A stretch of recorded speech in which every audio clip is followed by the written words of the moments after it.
Sistema Michoacano de Radio y Televisión presenta.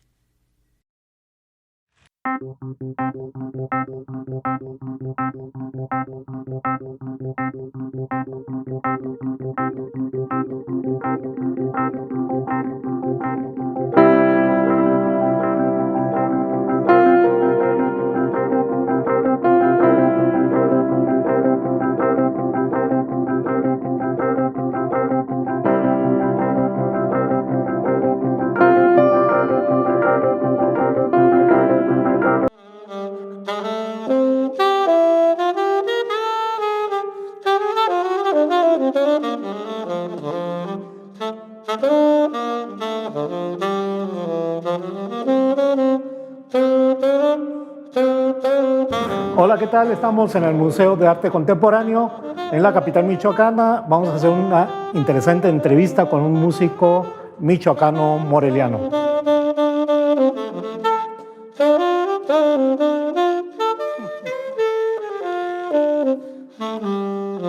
¿Me interrumpo? ¿Ya qué? Pues ya que. Yo siempre te había escuchado, pero en bares. Bueno, pero no digamos cuáles. En Las Rosas, ¿no? Ándale. Oye, pero ¿por qué se oye diferente aquí que en un concierto o en los bares? Bueno, porque aquí, por ejemplo, estoy aprovechando el espacio que está increíble y una de las ventajas que tiene el jazz es que puedo inventar lo que quiera en el momento, ¿no? Esa es una de sus magias y por eso me gusta tanto el jazz. Entonces, aprovechando la acústica, aprovechando las imágenes, el lugar y además la resonancia que tiene, me encanta. Además, me gusta mucho cómo resuena el saxofón aquí. Entonces, Pues a mí me gusta oír el jazz, pero con un whisky en la mano. Ah, bueno, eso ya da otras perspectivas de escucha. Oye, hablando de jazz, por ejemplo, ¿por qué uno considera que es elitista la música de jazz? O sea, yo de niño me acordaba que lo oía, pero muy lejano, y pues lo que me ponían en mi papá, de cumbias y Rigo Tobar en aquel tiempo. Ok.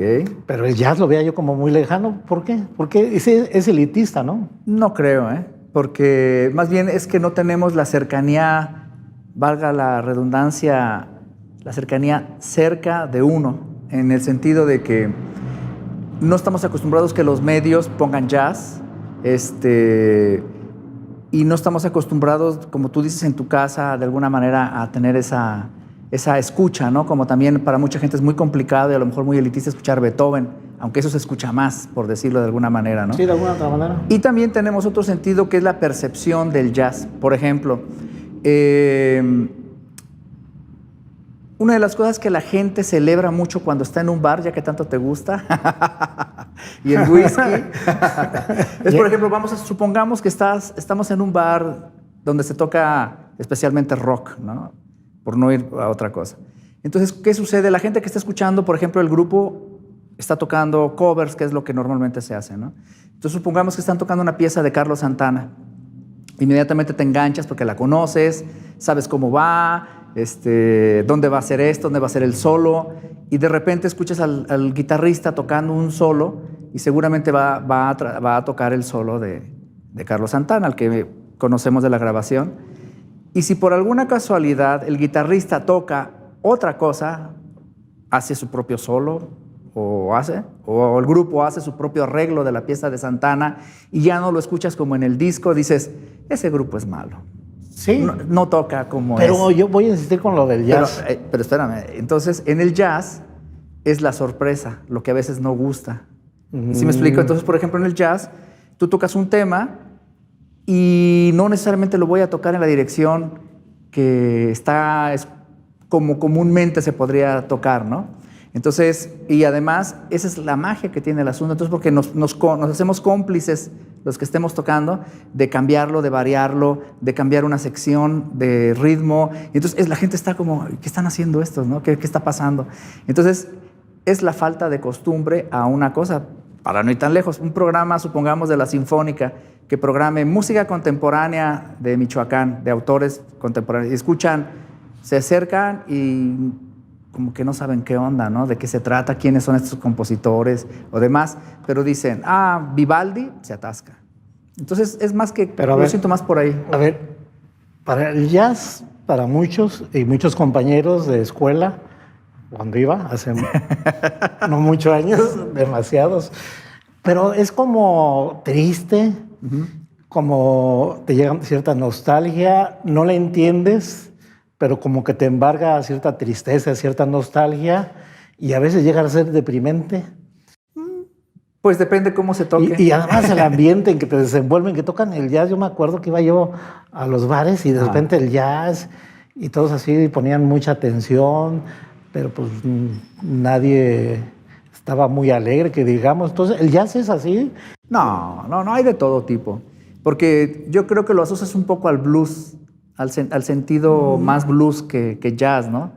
Entonces, no creo que sea tan triste. Más bien, como también es una música instrumental y no estamos tan acostumbrados a la cuestión instrumental que se ha ido perdiendo con los años, entonces muchas veces me ha pasado que estamos tocando con el grupo y la gente está plática y plática y plática y plática. A veces es insoportable la plática, ¿no? Ellos han de decir lo mismo de nosotros, ya es insoportable esta música, ¿no? Entonces, pues es una cuestión de percepción, pero no necesariamente. Ahora, sí hay un jazz muy meditativo y que tiende más hacia, si no a la tristeza, así como a una calma, ¿no? Por ejemplo, a mí me gusta mucho un saxofonista que se llama Jan Garbarek, noruego, que tiene como esas características, ¿no? Que yo le diría más que triste, lo diría como más meditativo, más casi místico, ¿no? Pero claro, también lo hay triste. Y si hablamos del jazz latino o el blues rápido o el bebop, pues es como algo más prendido, más ansioso, ¿no? Más urbano. Y también es otra característica. Los niños, ¿por qué no lo traen? O sea, va desde la escuela, desde bebés, les ponen música clásica de Vivaldi, Beethoven, pero no les ponen jazz. Y Pues luego porque, con el paso de su formación, pues no llegan hasta que son adolescentes y de repente van a algún lado donde toquen música de jazz o han ido a sus papás y les atrae, pero no hay una formación musical de jazz desde temprana edad, por decirlo. Imagínate, si en la educación como educación hay unas deficiencias terribles más en la educación artística, ¿no? Entonces, pues evidentemente a lo mejor ese niño nació en una casa donde no oyen jazz, no es lo común, pero lo que sí te puedo decir y por experiencia propia, yo muchas veces he tocado en escuelas de kinder y los niños disfrutan muchísimo del jazz. Es más, lo bailan, lo juegan con la música y son cosas increíbles. De hecho, recuerdo que incluso en un kinder, Mónica es testigo de eso, llegaron unas niñas a decirme que me amaban y que me adoraban y me dieron regalos y toda la cosa que fue muy tierna, muy agradable. ¿Y no se puso celosa Mónica? Pues por eso digo que ella fue testigo. Entonces, a lo que voy con esto es de que, como todo, si no te exponen a algo, pues no lo conoces, ¿no? Entonces, esa es parte de la magia. Si te exponen desde niño al jazz, pues inmediatamente descubres un mundo distinto. Yo descubrí el jazz, por ejemplo, así como ya consciente de que era jazz, a los 8 años. ¿Por qué? Porque en mi casa sí se oía jazz. Entonces de ahí viene un poco esta historia, ¿no? Pero también hay otra historia. Cuando se oía jazz en mi casa, no era específicamente que mi mamá o alguien en mi casa, voy a escuchar el disco de fulanito jazzista, ¿no? No, sino que en la radio, en esa época, también hace muchos años, se ponía jazz. Entonces, cuando yo escucho de toda la música que ponían, porque era una radiodifusora que ponía música de todo el mundo, cuando ponían música de Estados Unidos, jazz. Y concretamente Benny Goodman, que es a mí de mis ídolos, cuando lo escucho, yo digo, ¿qué está haciendo ese tipo? O sea, no era cantante, no era algo así que estaba de moda, sino era algo diferente. Entonces, a mí me llamó mucho la atención. Ajá, a esa edad, y incluso yo me visualizaba tocando ya el clarinete, ¿no?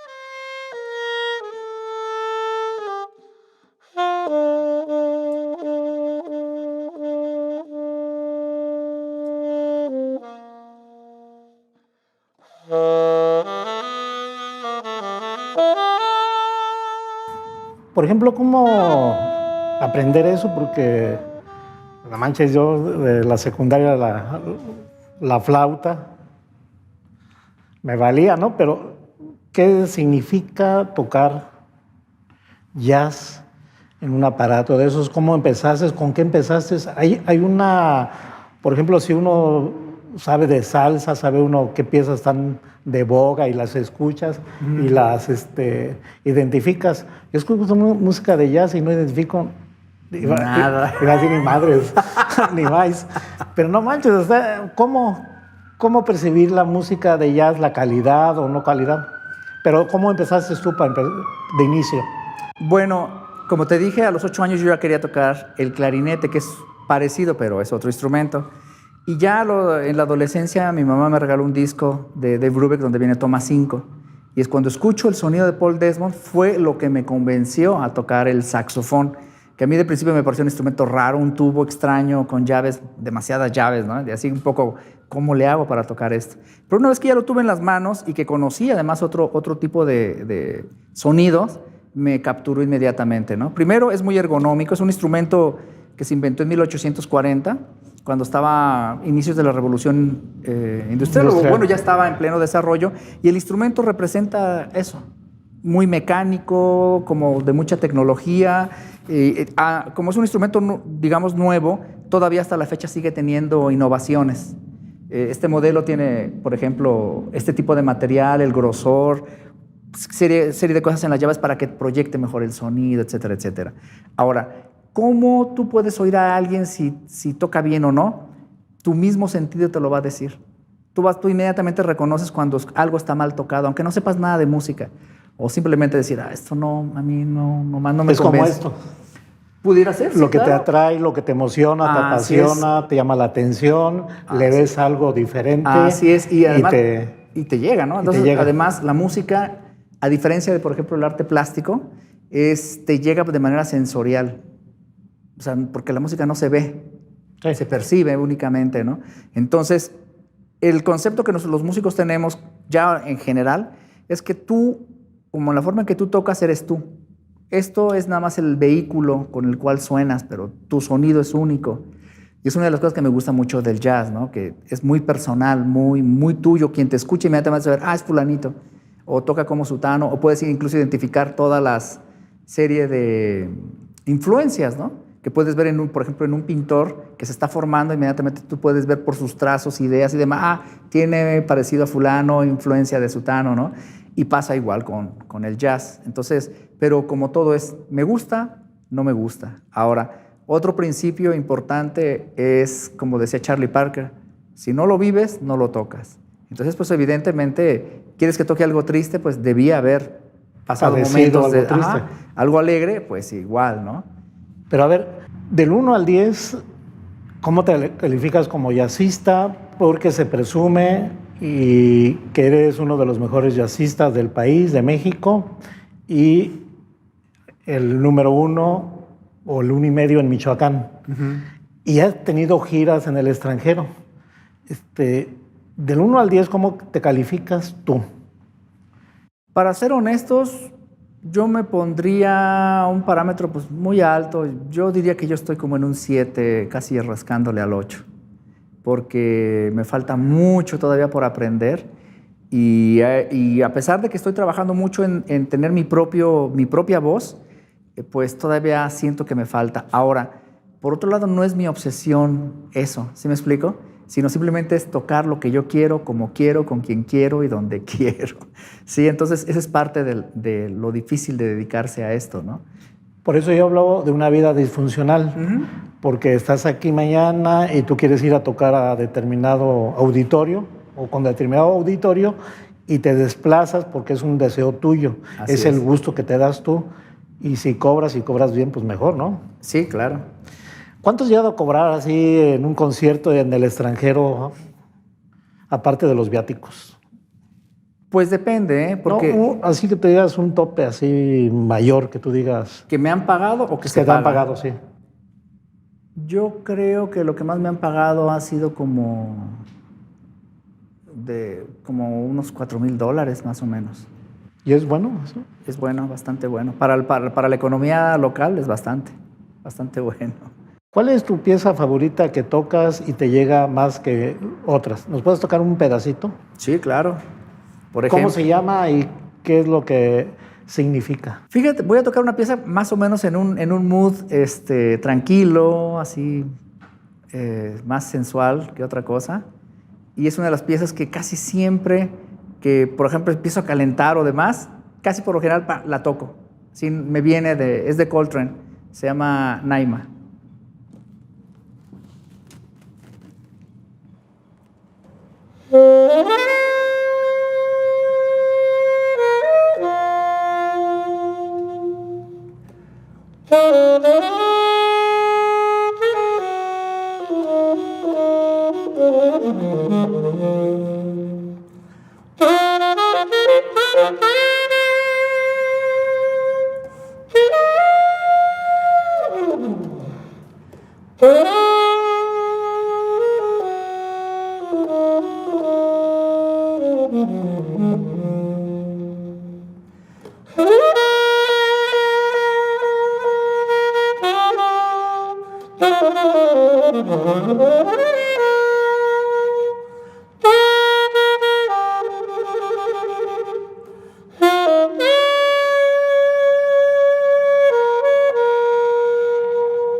¿Y a dónde te transporta eso? Híjole, como la India. Sí. Sí, como eso. Nunca he estado ahí, pero me da esas imágenes. A ver, una pregunta. Cuando estás tocando así como ahorita, ¿es como fumar mota? No te sé decir, porque la única vez que lo probé, descubrí que era como yo siempre soy. O sea, no me hizo ningún efecto realmente extraño, ¿no? Pero eso fue hace muchísimos años. Yo pienso que sí debe ser como algo así, porque te pone como en otro estado, te separas de lo que está en este momento y simplemente el sonido, el instrumento te captura. No, en este momento no, mientras estuve tocando no hay otra cosa más que eso. Y creo que es parte también de la magia del tocar la música. De hecho, el tiempo que uno usa tocando nada tiene que ver con el tiempo de los que están escuchándome, ¿no? Entonces sí es interesante.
en esta cuestión de este tipo de música, de jazz, se permite de todo, ¿no? Hay gente que es muy bohemia, se alcoholiza, hay otra gente que es mujeriego, hay otro que es muy creativo.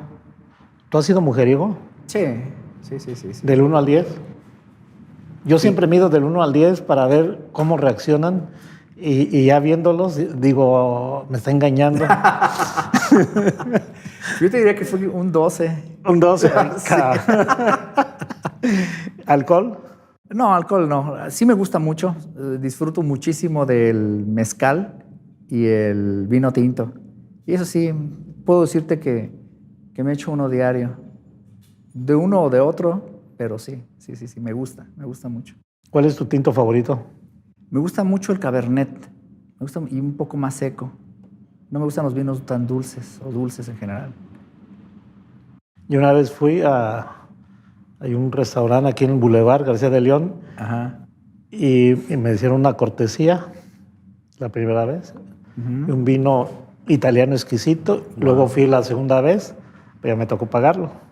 Ok. Pero más de 2,200 pesos la botella. Anda. Y yo jamás en mi vida había hecho eso. Tú, por tu actividad, eres fino en los alimentos, en este caso en el vino tinto, en la bebida. Sí, fíjate, me gusta comer bien. De hecho, yo me considero como un, ¿cómo decirte? Alguien que disfruta mucho de las cosas de la vida, un sibarita, si quieres verlo de esa manera. Pero esto realmente no viene exclusivamente de la música, sino mi familia. Mi mamá le encantaba comer muy bien, tomar muy bien, igual a mi papá. Entonces mi mamá siempre nos llevó de chicos a buenos restaurantes, tanto aquí en Morelia, de los que había en esa época, y fuera, ¿no? Y, por ejemplo, cuando yo me fui a vivir a Venezuela, encuentro que allá pues también hay una comida extraordinaria. Y como ya tenían, en esa época, ya estuve entre finales de los 80 y principios de los 90, pues era una época en la que había mucha ebullición internacional, más que lo que había aquí en México en ese momento.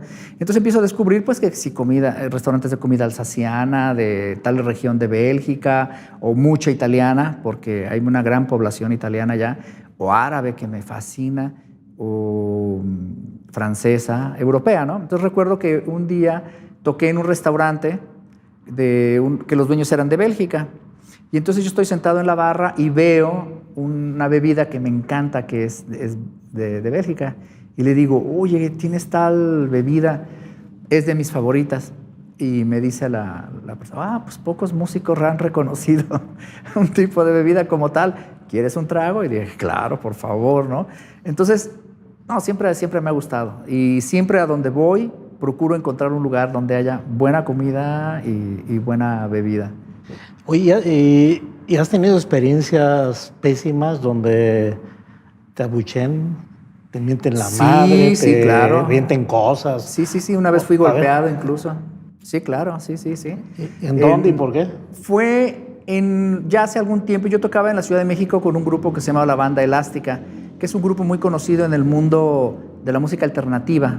En aquella época le llamaban rock en oposición, aunque no era realmente rock, era más experimental, ¿no?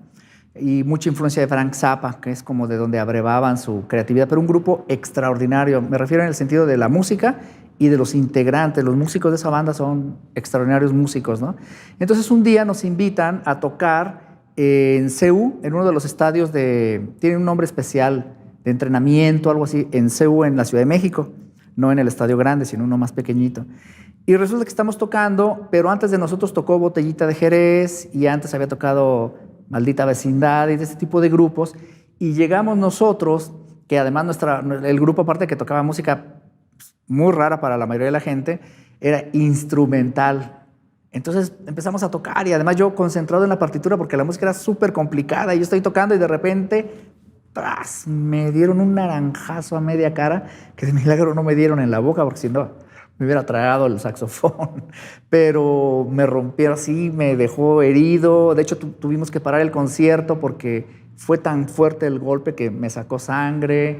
Y entonces ya paró todo el asunto y los mismos del grupo dijeron, no, oigan, estamos aquí, porque era un rollo de protesta por algo del ejército zapatista, supongo. Sí, creo que era esto. Y entonces la gente tenía que llevar como comida, era el pago para entrar al concierto para donarlo a los zapatistas, ¿no? Entonces, pues los del grupo empezaron, oigan, si aquí venimos por la paz, la cultura y el apoyo a los movimientos sociales, ¿por qué nos tratan así? Pues más nos atizaron. Entonces, nos fuimos de ahí. Yo la verdad quedé así como en shock, ¿no? Me imagino. Y el lugar más elegante en donde, así que tú digas, esto es lo que yo quería, que me oyeran, que me alabaran, me adoraran, y un lugar así que especial, que tú dijeras, pues ¿puedo morir en paz? Todavía no ha llegado ese día. Algo cerca. Algo muy cercano. Bueno, entre varias cosas, por ejemplo, no tanto así como lo que yo más he querido, pero, por ejemplo, cuando he tocado así con orquestas sinfónicas, me gusta muchísimo esa vibra, tanto del público como de la orquesta misma. La sensación, más que realmente que suceda como tal, como tú lo dices. Otra experiencia ¿pero para en mí. dónde? ¿En qué espacio? ¿Nacional, internacional? Bueno, eso lo sentí con orquesta sinfónica en la sala Netzahualcóyotl. En la Ciudad de México. En la Ciudad de México, que toqué un concierto para saxofón y orquesta muy, muy padre, que de hecho tengo la grabación y es de lo mejor, creo, que he hecho en ese tenor. Y ya en la vida más mundana, más es tocar. Hace muchos años, justamente cuando yo vivía en Venezuela, yo tocaba con una banda de salsa que era muy famosa en ese momento. Y los cantantes improvisan también sus letras y ellos les llaman el montuno o inventarte una moña, ¿no? Que es para los metales. Entonces ya el cantante, como veía a la gente que estaba muy prendida, ya no tenía más que hacer y me dice, pues que párate a hacer un solo, ¿no? Entonces me para enfrente de la gente y cuando, pues yo sí veía que había mucha gente, pero hasta que no estás hasta el frente te das realmente cuenta de la dimensión, de cuánto. Yo creo que había miles de personas. Yo nunca había tocado así en vivo para tantas. Y luego improvisar, para mí fue así como, sí me dio cosa, ¿no? Pero una vez que lo logré y ver la reacción de la gente y que apoyaba lo que yo estaba haciendo y gritaba y lo disfrutaba. Prendida la gente. Ajá, entonces me gustó muchísimo ese efecto más que nada, ¿no? ¿Cuál tocarías ahorita que te hayan escuchado y te hayan aplaudido casi a rabiar? No creo que... ¿Todavía no? Todavía no, pero puedo tocar algo que a lo mejor les pueda gustar. Eso sí puedo hacerlo. A ver, adelante. Sí, a ver. Es justamente Reminiscencias Caribeñas. A ver. Este se llama Saint Thomas, que es de una isla caribeña.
Juan, y a ver, eso hace rato que me dijiste que eras muy mujeriego. ¿Cómo lo haces? Aparte de... ¿Es la música la que les llama la atención a las mujeres? ¿O es el músico en sí, con el instrumento, lo que toca? ¿Te ven cómo? No lo sé, honestamente. Pero lo que así como decir... tú dices, lo percibes, ¿no? Bueno, creo que es la música, más que nada. Creo que el estar en un escenario o ver que te estás explayando de una manera abierta, porque es una de las cosas que también tiene esto, que estás tocando tal cual eres, ¿no? Entonces no hay una cortapisa, entonces, o algo que no es. Entonces uno toca así, lo que uno, y la gente lo percibe. Creo que eso es más que nada, porque así que tú digas Adonis o Galán, para nada, ¿no? Pero creo que tiene mucho que ver la música. Y en ese sentido, ¿cuántas piezas musicales has compuesto? ¿Cuántas te han resultado? ¿Y cuántas siguen teniendo todavía resonancia, no solamente nacional, sino internacional? Y como cuáles han sido unas 3 que me digas así de, que te digas, esto es mi tatuaje musical. Ok, fíjate que, bueno, de mis propias piezas, debo confesar que no me gustan tantas. De la música que yo he compuesto no me gustan todas, ¿no? Pero cuando yo toco en vivo, sí recurro a ciertas piezas, pero coincidentemente las piezas que más se escuchan en las redes de streaming y de pues esas nuevas aplicaciones donde escuchas música, al final del mes me llega así como un listado de cuál es la pieza que más se escucha, en dónde y demás, y afortunadamente coincide un poco con lo que mi gusto, ¿no? Es una pieza que se llama Así no se avanza, que es un blues en el cual yo experimenté en ciertas cosas, y es una pieza que incluso me gusta mucho tocarla porque es muy prendida y me ayuda a esto. Unos segundos. Ajá, sería como esto.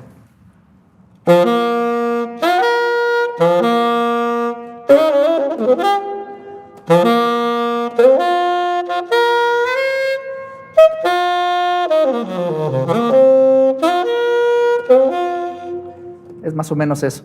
Pero imagínatela con el grupo y tal. Así no se avanza. ¿Tú ¿Sí? eres comunista, socialista, morenista, perdedista, priista, panista, etcétera, etcétera?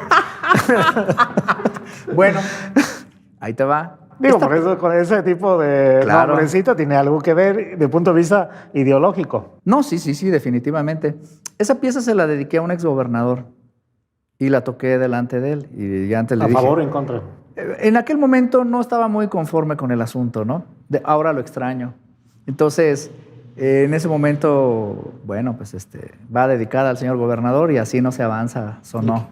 ¿Quién es? Ah, Juan, por favor, por favor. a Lázaro Cárdenas, ¿sí? ¿Quién lo diría, no? ¿Quién lo diría? Sí.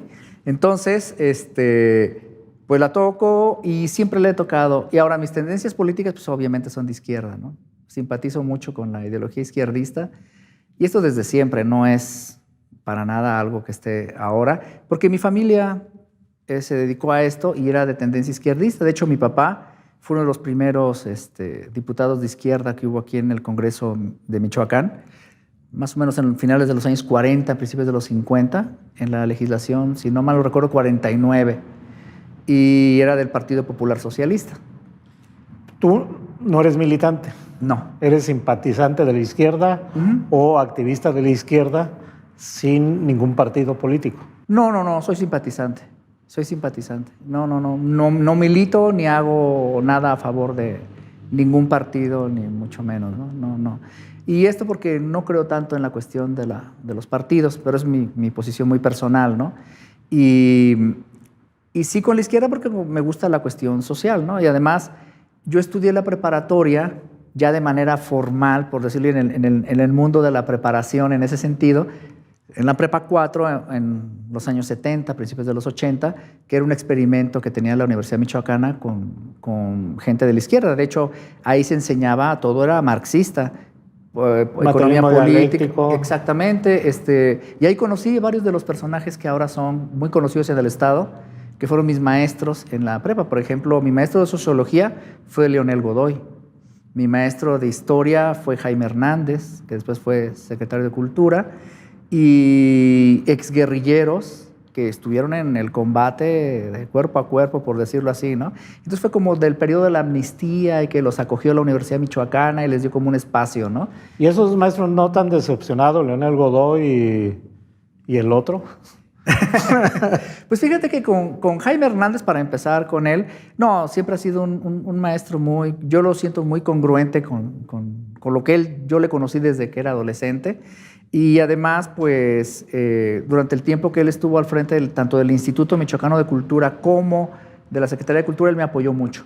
Y de hecho, me apoyó mucho con el festival, con mi actividad musical, y entendió muchas de las cosas que yo en aquel momento hacía. Con Leonel fue diferente. Con Leonel, de hecho, todavía hasta la fecha nos seguimos, yo les sigo diciendo maestro, ¿no? Como lo fue. Pues no, realmente así como decepción, no. Lo que sí no me gustó mucho es, obviamente, que durante el transcurso de su gobierno, al final pues empezaron a haber problemas, creo que muy evidentes en la cuestión económica, ¿no?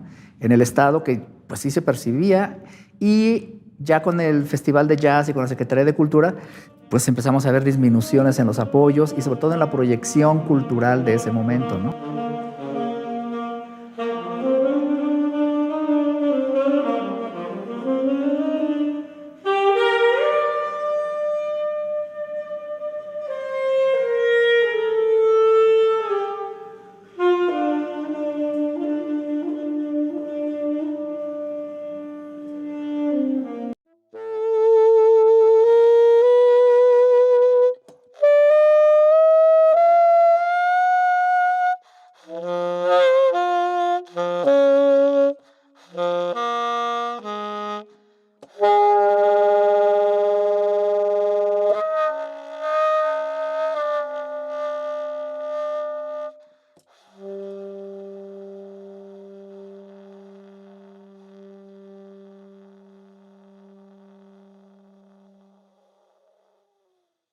Bueno, ¿cuál va a ser tu legado? Es decir,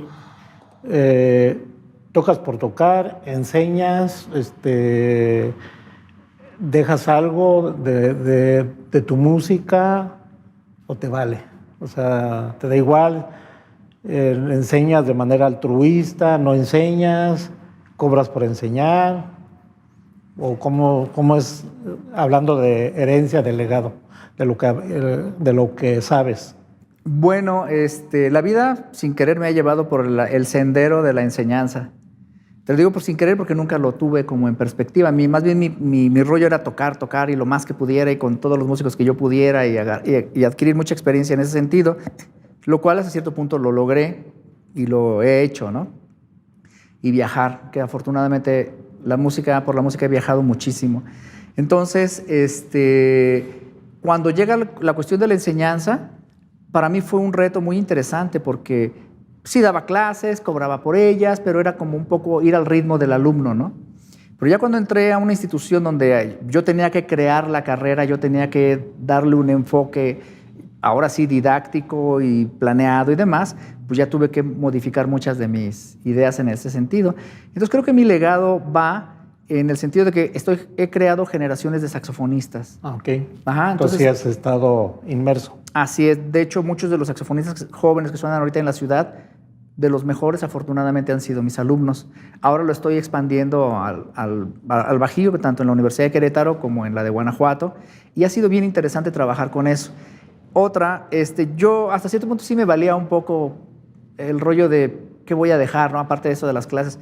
Pero gracias a Mónica, que tiene otra forma de pensar y ve las cosas de otra manera, empezó a gestar y a crear la idea de hacer como un acervo iconográfico, un acervo de cómo yo he hecho las cosas, entre ellas hacer una recopilación de los discos que he comprado, obviamente los discos que yo he hecho, a más de las partituras que compro, de las partituras que yo he hecho para mi música. Entonces hacer como una compilación para en un futuro crear un fondo donde la gente pueda venir a consultar o donarlo en algún lugar, ¿no? Entonces, pareciera que tú vives un mundo aparte, aspiracionista, fifi. Chairo, no. Pero bueno, a ver, tú has vivido momentos dramáticos así recientes que tú digas ni para comer tengo, o es un decir.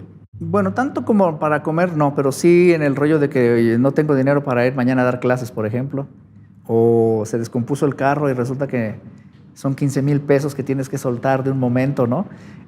No, sí los he tenido, pero afortunadamente nunca han sido situaciones realmente dramáticas, ¿no?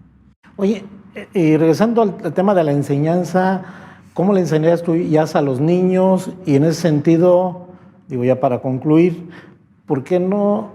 A ver, a mí cuando de niño tocaban algo de Beethoven, pero divertido, pues me acuerdo de Fantasía 2000, pues eso te cambia todo el panorama, ¿no? Claro. Como que entiendes la música clásica o te gusta o es un medio que te lleva. Primero, de los niños, ¿tú qué piensas? ¿Cómo deben formarse en la música de jazz? Y para dar una probadita, terminamos, ya sin despedirnos, despedimos de una vez, con algo famoso de Cricri. Ándale. Eso es un buen reto, ¿eh? A ver, entonces voy a tocar algo de Cricri, pero yo le voy a echar de mi cosecha. ¿Te parece? Aunque no me parezca, tú tienes el saxofón. Bueno, entonces déjame. Este sí lo tengo que leer. Porque si no. ¿A poco es muy difícil? ¿Tú cómo ves estos signos? Pues como que me los traduces, ¿no? Bueno, escucha la traducción. Sale. Y a ver si la audiencia lo reconoce. ¿Sale? Veamos.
Me le quedo viendo como si supiera leer eso. Gracias, Juan. Gracias a ti. Muchas gracias.